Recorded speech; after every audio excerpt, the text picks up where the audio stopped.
안녕하세요. 바누투자 커뮤니티 주식부자 양성소 멘토를 맡고 있는 이빨톡톡입니다. 오늘은 이제 업황을 내가 공부하는 이유를 한번 정리를 해보려고 해요. 2019년도 8월 4일 일요일날 제작했던 영상이고요. 돈의 흐름을 체크하기 위함이다. 그러니까 쉽게 말하면 돈의 흐름을 저는 이제 숫자라고 칭합니다. 숫자라는 거는 이제 실적하고 가치를 가지고 이야기를 하는 거고요. 그래서 가치 판단, 실적 판단을 하기 전에 이런 것들을 보여지기 전에 업황을 먼저 체크해서 선대응하는 경우도 있고, 이걸 보고 이제 저평가 국면이다, 그리고 아직 업사이드가 많이 있다라고 생각되는 종목들을 이제 편입하는 경우도 있어요. 저 같은 경우는 항상 비중 관리에 굉장히 중점을 두기 때문에 그걸 이제 유동해서 운영을 하고요. 이제 시황 같은 경우는 저번에 영상에서도 이야기를 했지만 시장 현황, 이걸 이제 줄임말이 이제 뭐 시황이겠죠. 그리고 업황은 산업 현황.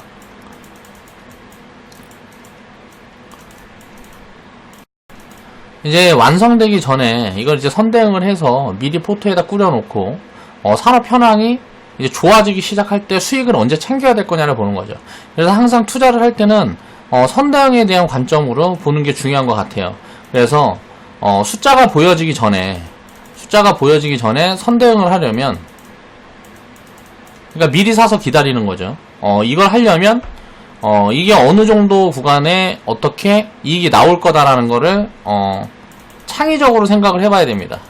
그래서 전 창의력이 굉장히 중요하다고 생각을 하고요. 이런 부분들은 누구나 다 할 수 있다라고 생각을 해요. 그러니까 지금 4차 산업을 놓고 보면 4차 산업이 나중에 산업의 주가 될 거다라는 거는 이 영상을 보고 계시는 모든 분들도 다 공감을 할 거예요. 근데 그 산업이 4차 산업이 어떻게 시작이 되고 어떻게 끝날지 그런 부분들을 모르기 때문에 이걸 추적을 해나가면서 공부를 계속 해나가는 거죠. 그래서 주식 투자는 진짜 공부를 많이 해야 되는, 계속 하면서 진행을 해야 되는 그런 투자라고 생각을 합니다.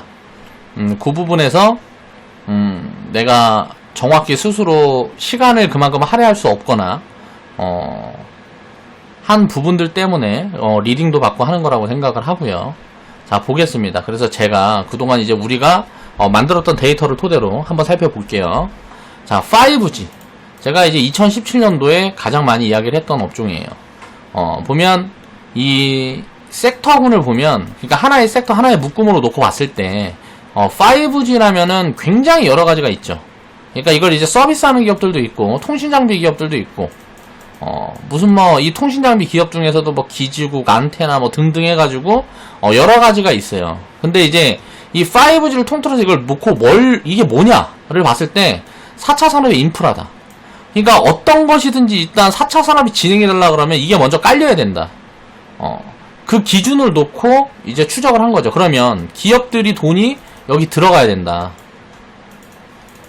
그래서 이게 투자가 진행이 되면 어떻게 될까요? 돈이 들어가니까 이 관련된 인프라를 까는 기업들은 이익이 크게 날 거다. 여기에서부터 시작을 하는 거예요. 그 시점이 어딜 거냐를 정확하게 잡고 싶어 하지만 우리가 생각을 해보자고요. 우리가 수익을 많이 냈던 종목 중에 오이솔루션, 유비커스 홀딩스를 보면 우리가 편입했던 시점이 여기에요. 지나고 보면 생바닥인데 2016년도에 내가 2017년도부터 굉장히 언급을 많이 했던 게 5G예요. 그러면 시세가 나오지 않았기 때문에 이때는 이제 숫자도 잘 보여지지 않았고요. 숫자가 보여지기 시작한 시점에는 이미 주가는 많이 튀어있는 구간일 가능성이 굉장히 높단 말이에요. 그래서 그런 부분들을 항상 체크를 하면서 초입에 편입을 하거나 초입에 놓쳤으면 버리는 거예요. 그래서 2017년도에 제가 버려야 된다, 소외돼야 된다, 강제적으로 가장 많이 이야기했던 게 반도체하고 바이오예요. 결국은 지나고 보니까 이때 소외됐기 때문에 지금 이제 폭락장이 오고 뭐하고 했을 때 그나마 계좌를 지킬 수 있는 거죠. 이때 따라잡고 뭐하고 했다 그러면 대응이 조금만 미스가 났다 그러면 지금 손실은 어마어마하게 커졌을 거라는 거예요. 이 당시에 제가 5G에 관련해서 자, 비중을 한 30%까지 실어도 된다라고 많이 이야기를 했습니다. 그러니까 이 부분을 놓고 보면 이때는 시세가 나오지 않았기 때문에 요걸 믿은 거죠. 이 인프라가 진행이 될 가능성이 굉장히 높다. 근데 이 수익에 대한 경험이 많지 않기 때문에 이 수익을 다 챙겨 먹지 못했어요. 그래서 이 수익을 다 챙겨 먹을 수 있는 시스템을 만들어서 보급을 한 게 이제 복리계좌 시스템이에요. 처음에 이제 우리가 시스템을 이제 리딩을 하고 하기 위해서 만들었던 시스템이 두 개가 이제 트레이딩. 정리. 그러다가 트레이딩 계좌 시스템을 이제 수정을 해갖고 나간 게 이제 누적 수익금, 수익 보유.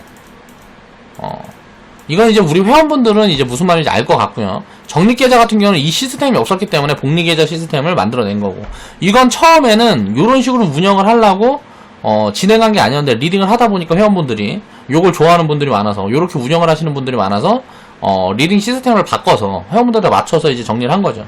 2017년도에 큰 수익을 내지 못했던 이유는 내가 시장을 제대로 읽지 못하고 있었던 부분들도 있지만, 리딩을 처음 하고 뭐하고 하다 보니까 회원분들하고 저하고 믿음도 부족했고, 내가 생각하는 투자 방향이라든가 이런 부분들에 대한 전달에 대한 부분도 부족했고, 그래서 그런 부분들이 많이 있었고, 2018년도부터는 이제 트럼프에 대한 이제 미중 무역 분쟁에 대한 리스크가 많이 있었기 때문에 지금은 이제 지금 당장으로 놓고 보면 수익이 많이 안 나 있는 구간인데, 요 구간이 지나면 이때부터 지금 1년 6개월이 넘게 지금 이 리스크가 진행이 되고 있단 말이에요. 미중 무역 분쟁이.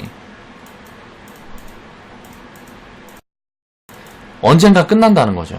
이게 끝났을 때 그 기대 수익률들은 이런 뭐 700%, 500% 이런 작은 수익률이 아니에요. 제가 보는 수익률은 항상 이런 큰 리스크가 있은 다음에는 계좌가 큰 폭으로 점프할 수 있는 그런 구간들을 반드시 만들어 줍니다. 그래서 지금 우리는 그 구간을 기다리는 구간이라고 생각을 하면 될 것 같고요. 이렇게 창의력으로 먼저 시작을 해서 숫자를 대입을 하는 거죠. 이 대입 시점에 놓고 봤을 때 이때 리스크가 있다 그러면 주가는 다 바닥에 있어요. 실적이 올라가도 주가는 바닥에 있는 경우가 굉장히 많아요. 바닥이나 무릎. 그런데 리스크가 없는 구간에서는 주가가 먼저 움직이고 실적이 나중에 따라옵니다. 숫자가 나중에 따라와요. 그럼 숫자가 보여지기 시작할 때부터 팔아야 되는 시점을 봐야 돼요. 근데 이 숫자를 확인하고 진입을 하려면 어떻게 될까요? 장이 좋을 때는 항상 거꾸로 가는 거예요. 주가는 항상 선반영해서 움직이기 때문에. 그래서 시황이나 업황을 공부를 하고 미리미리 모아서 기다리는 거죠. 그런 포인트를 봐야 되고, 내 분석이 항상 맞고 내가 생각하는 타이밍이 항상 맞을 수가 없기 때문에 비중 관리를 하는 겁니다. 내가 예를 들어서 우리가 대표적으로 봤던 게 인보사. 이거는 이미 판매를 하고 있는데 약이 하나에 뭐 700만원씩인데 자 10년 동안 팔았다. 그리고 이거 이제 글로벌 임상 진행하면서 이제 미임상을 진행을 하고 있는데 이게 뭐 기술 수출해갖고 받기로 한 돈만 해도 계산해보니까 지금 시총이 2조 막 이렇게 할 때 가치가 뭐 이상 될 거다. 이런 분석을 다 해가지고 들어갔던 거란 말이야. 바이오 중에는 가장 안전하다 라고 판단을 했던 거죠 당시에. 근데 이게 갑자기 약을 팔고 있던 걸 취소를 해버리고 그러니까 우리나라에서 식약처에서 허가 내줬던 부분들을 뒤로 되받고 해버리고, 뭐 임상에서 뭐가 뭐 물질이 바뀌었니 어쩌니 하면서 그러니까 상상 못할, 우리가 예상하지 못했던, 내가 분석할 때 봤던 예상을 하지 못했던 그런 부분들이 나오면서 문제가 생기면 이런 경우는 어쩔 수 없단 말이에요. 이게 두려워가지고 투자를 안 할 수는 없는 거예요, 투자자들은. 그렇기 때문에 비중 관리를 하는 거예요. 리스크가 생겨서 잘못해도 한 배다. 자, 먹을 때는 500%, 1000%, 또 300%, 적게 먹으면 100%. 자, 수익의 폭을 키워서 이 확률을 높이면 되는 거 아니냐. 결론은 이거라는 거예요. 제가 추구하고 있는 전략은 이겁니다. 그러면 이 사이에서 우리가 관리를 한다 그러면 어떤 분석을 하고 어떤 데이터를 가지고 공부를 해서 기업에 대한 분석을 할 때 그 틀리는 부분들을 인정을 하고 가면 되는 거예요. 그러니까 그냥 비용이다. 우리가 사업을 할 때도 항상 이익만 계속 볼 수가 없어요. 투자가 들어가고, 그리고 나서 비용이 생길 때도 있고, 무언가 맞아 들어갔을 때 큰 수익을 내고, 그 수익을 관리를 해서 기업체를 키우고, 이런 과정에 들어가는 것처럼 투자도 마찬가지라는 거죠. 그 과정들을 이해를 하고 그 안에서 전략을 세워서 자산을 굴리는 게 저는 올바른 투자라고 생각을 합니다. 자, 시세가 이렇게 한번 나오기 위해서는 시간이라는 플러스 알파가 필요해요. 그렇기 때문에 이건 이제 장기 투자를 이야기를 하는 거고, 예를 들어서 누가 7,000원, 8,000원에 오이솔루션을 샀어요. 누구는 만원에 샀어. 누구는 뭐 15,000원에 샀어. 근데 이 구간을 견디지 못하고 2016년도에 산 사람, 2015년도에 산 사람도 이게 비싸게 산 게 아니잖아요. 그쵸? 지나고 나서 보니까 2017년도에 산 사람도 마찬가지고 2018년도에 산 사람도 마찬가지고 2018년도에 딱 산 사람은 어때요? 운이 좋은 거예요. 물론 공부를 해서 이 타이밍을 정확하게 짚어낼 수 있는 어떤 그런 포지션을 잡았다 그래도 그것도 운인 거예요. 그러니까 운이라는 거를 접근하는 방식이 다르다는 거죠. 운은 노력을 해야 따라오는 거라고 저는 생각합니다, 개인적으로. 그렇기 때문에 이런 수익들은 반복적으로 계속 경험을 해나가야 돼요. 그러면서 점점 수익을 확대할 수 있는 그런 방법론에 대해서 가까워지려는 노력을 또 해야 되는 거죠. 그래서 시황이라든가 업황을 분석하는 내용들은 항상 창의력으로 시작을 해서 미리미리 선대응을 해서 진짜 숫자가 입혀지기 시작할 때 나눠 팔아가는 게 가장 좋은 방법론이라고 저는 생각을 합니다. 자, 카메라 모듈도 마찬가지입니다. 이쪽도. 자, 카메라를 한 개를 쓰던 거를 3개, 5개를 쓴다. 이건 뭐예요? 저 매출이 예를 들어 지금 1만 개를 팔았다. 근데 휴대폰을 똑같이 1만 개를 판다. 그런데 3개, 5개를 쓴다. 그럼 매출이 곱하기 3 곱하기 5가 되고, 자, 이렇게 되면 어떻게 될까요? 수요가 많이 늘어나니까, 자, 마진도 늘어나는 경우가 발생할 수 있겠구나. 공급 물량이 부족하게 되면 마진도 많이 늘어날 수 있겠구나. 라는 가정을 세워볼 수가 있죠. 근데 당연히, 이 매출이 줄어버리면, 10,000개 팔던 걸 8,000개 팔고, 요렇게 된다 그래도, 어때요? 자, 개수가 1개 쓰던 걸 3개, 5개를 쓰니까, 당연히 업사이드가 굉장히 크게 볼 수가 있단 말이에요. 그래서 카메라 모듈. 자, 5G에서는 대장을 못 잡았어요. 이건 2015년도부터 움직였던 게, KMW, 대한광통신, RF, HIC, 요런 것들이, 2015년도부터 움직였기 때문에, 요건 이제 추적을 해서 못했기 때문에 후발주들에, 집중을 했단 말이에요. 카메라 모듈은 대장을 다 잡았단 말이에요. 아, 못 잡은 게 하나 있구나. 파트론. 여기에 이제 파트론도 있어요. 파워로직스는 처음에 2차전지 장비 쪽으로만 봤어요. 얘가 카메라 요쪽에 강점을 갖고 있는지 몰랐고 그쪽 사업을 솔직히 하는지도 몰랐어요. 그러다가 이제 실적이 찍힌 걸 보니까 카메라 쪽에서 많이 찍혔구나 라는 걸 이제 나중에 확인을 하게 된 거죠. 아무튼간 우리가 편입했던 포지션들은 요런 포지션이고 요런 업황들을 분석을 해서 이렇게 되면 이거 무조건 좋을 수밖에 없네. 자, 숫자가 찍히는 타이밍이 언제일 거냐 라는 걸 봤다가 이제 처음에 편입을 한 게 2017년도에 그리고 2018년도에 MC넥스로 이제 시작을 한 거예요. 그리고 요 구간에도 이제 마지막에 사인이 들어갔고, 자, 그러다가 이거 숫자가 찍히기 시작한다. 그래서 HNT도 요 구간에 운이 좋게 잡자마자 튀어준 거고, 그리고 나서 지금은 어때요? 자, 5G 모아갔던 것처럼 후발주들 채워가고 있잖아요. 걔네들도 어차피 숫자가 보여주고 있기 때문에 이 업황이 끝나지 않는 이상 미래에 또 좋아질 거다. 그럼 이걸 어디까지 끌고 가고 어디에서 이제 이 섹터를 비중을 많이 줄일 거냐에 대한 고민을 해야 되는 거죠. 그 구간이 어디다? 자, 휴대폰에서 이렇게 들어가는데 이게 드론에도 들어가고 나중엔 로봇에도 들어갈 건데 제일 중요한 건 자율주행에도 들어갈 거란 말이지. 그럼 자율주행차가 돌아다닐 때까지 보유를 해보자. 이 구간이 언제가 될까? 3년에서 5년. 앞으로는 이 구간까지 보유를 하고 가면서 이익이 줄어드는 구간이 나오면 이 중에 일부는 이제 챙겨가는 포지션을 보면서 비중을 늘렸다 줄였다 하는 포지션들을 취해가면서 끌고 가는 거예요. 왜? 5G는 경험을 했잖아요. 이렇게 시세가 터질 때 이런 시세들을 다 챙겨 먹지 못했단 말이죠. 요런 시세를 얘는 다 챙겨 먹어보자. 이렇게 관점을 바꿔가면서 가지고 가는 거죠.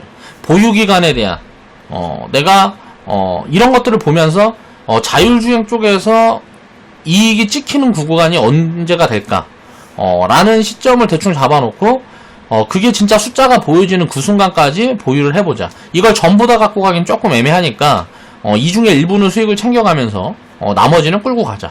이런 관점으로 가져갈 수가 있는 거예요. 카메라를 휴대폰에서는 한 개 쓰던 거를 3개를 쓰는데 한 개 쓰던 걸 3개를 쓰는데 이게 자율주행차로 가면 몇 개를 쓸까? 일단 센서나 요런 거를 보면 CCTV도 확대되고 엄청 많겠죠. 쓸 수 있는 부분들은. 근데 이게 뭐가 불확실할까요? 불확실한 부분들은. 이게 이쪽에 이렇게 업황이 좋다 그러면 신규 진입자들이 얼마나 들어올 건지를 모르는 거야.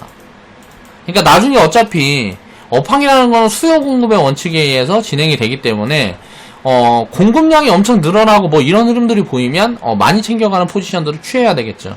근데 이런 부분들이 없이 수요가 늘어난 폭들이 훨씬 강하다 그러면 굳이 중간에 내릴 필요가 없는 거예요.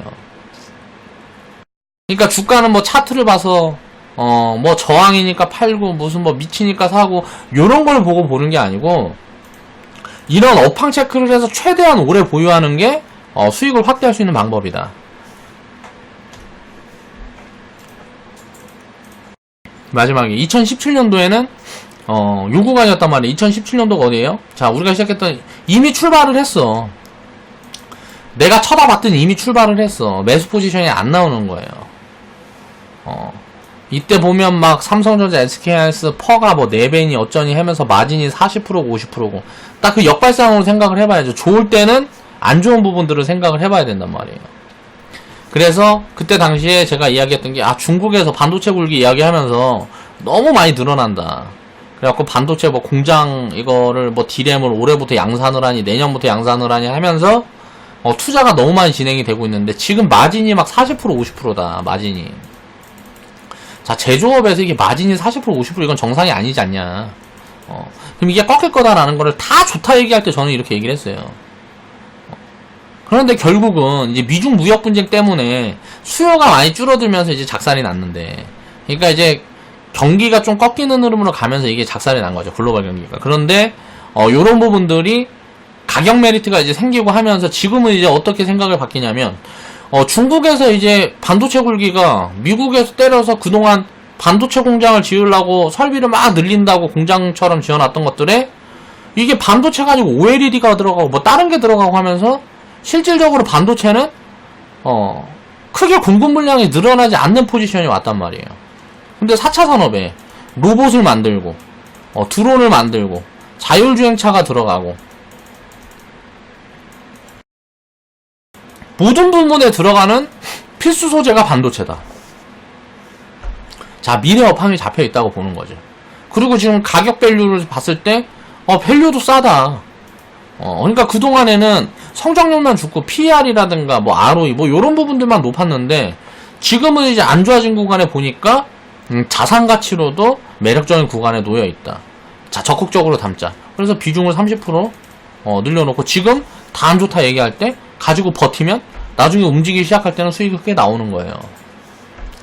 처음에 이제 하나머트리얼즈는 이제 추천이 들어가고 했던 구간이 요 구간이었던 것 같고, 요 밑에서 3분이 100% 수익 수트를 올려주셔서 그 내용을 가지고 영상을 하나 만들었었죠. 자, KC텍 같은 경우도 요 구간에 사서 요 구간에 뭐 절반 팔고 이제 만들었었고, 그러면서 이때는 비중이 뭐 한 5% 채워져 있었으면 지금은 요 눌리는 구간이 왔을 때 어때요?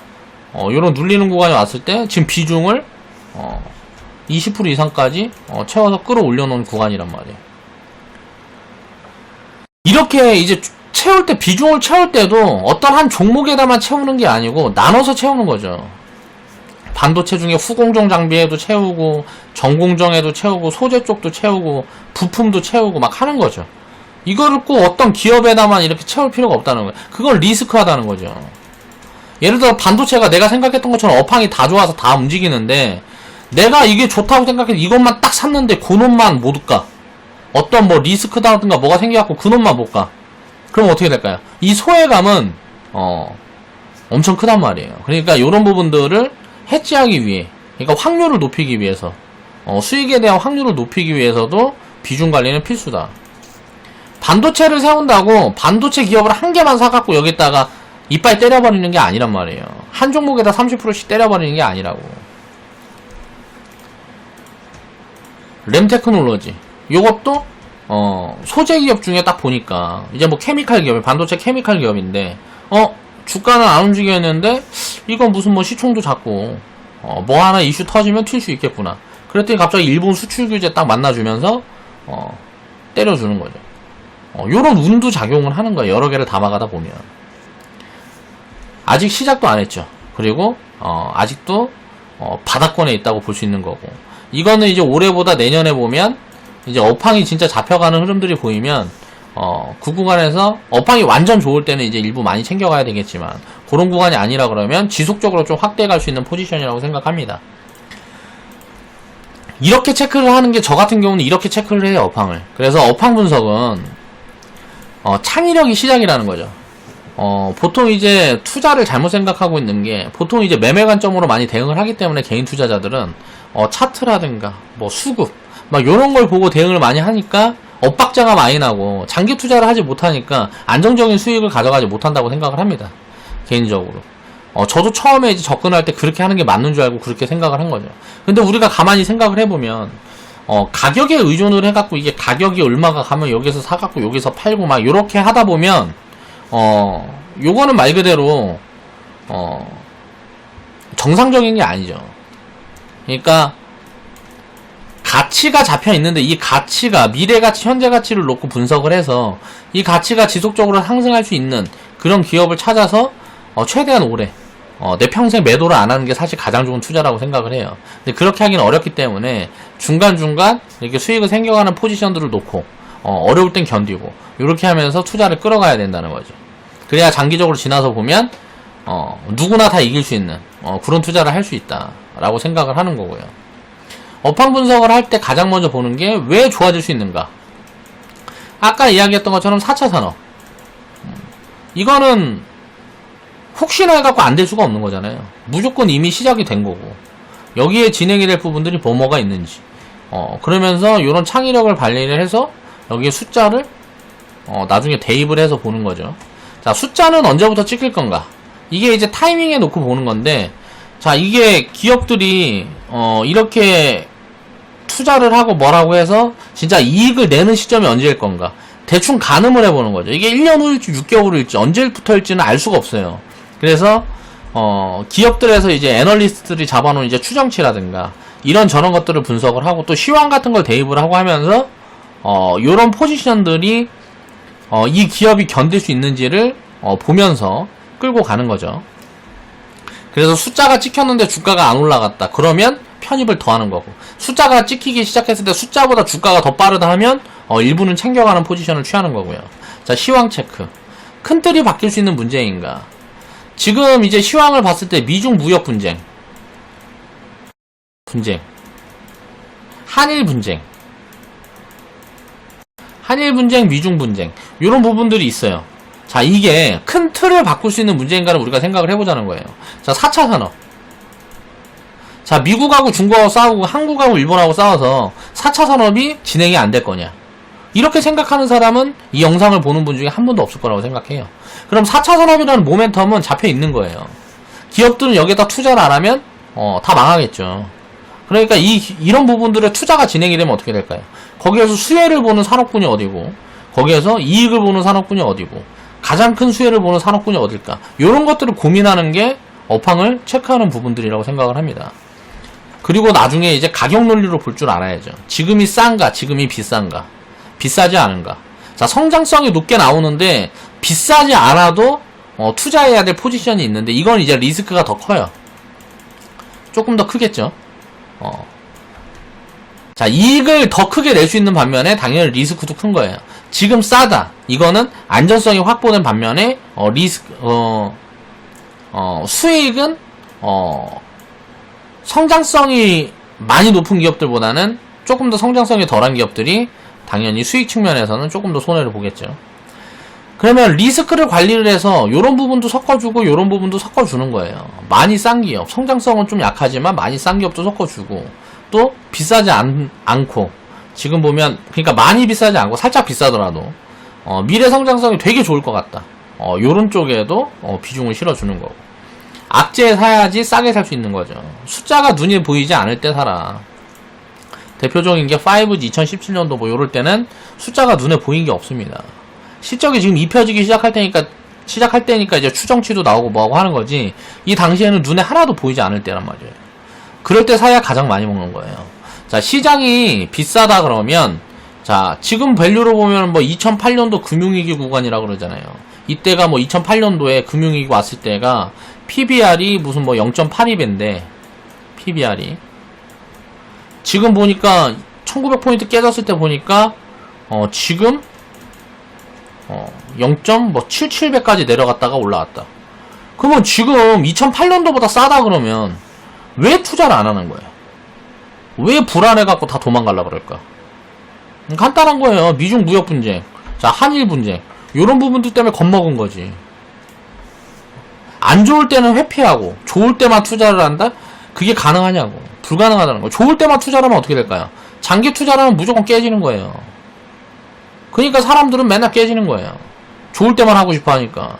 그러니까 좋을 때 그런 경험들이 쌓이니까 조금만 먹고 말아야지. 언제 빠질지 모르니까. 그런 타이밍들을 잡을 수가 없는지 잡을 수 있다고 착각을 하는 거죠. 이런 모든 부분에서 심리적인 부분에서 이겨내야 된다는 거예요. 심리적인 걸 배제를 하고 투자를 할 수가 있어야 심리적인 부분에 휘둘리지 않아야 장기 투자를 해서 무조건 이길 수가 있어요. 장기 투자는 저는 진짜 100명이면 100명이 전부 다 이길 수 있는 투자라고 생각을 해요. 단기 매매, 단기 투자라고 이야기를 하는 단기 매매는 진짜 그 리스크 관리를 철저하게 할 수 있는 1%만 성공할 수 있습니다. 리스크 관리를 잘 못해도 돼요. 장기 투자는. 비중만 나눠놓고 기다림만 줄 수 있으면 무조건 다 이기는 게 장기 투자란 말이에요. 그런 부분들을 좀 깨우쳤으면 좋겠어요. 그래서 업황을 공부를 하는 이유는 저 같은 경우는 간단해요. 심리에 연동되지 않기 위해서 기업의 가치를 믿어라. 그리고 내 분석을 믿어라.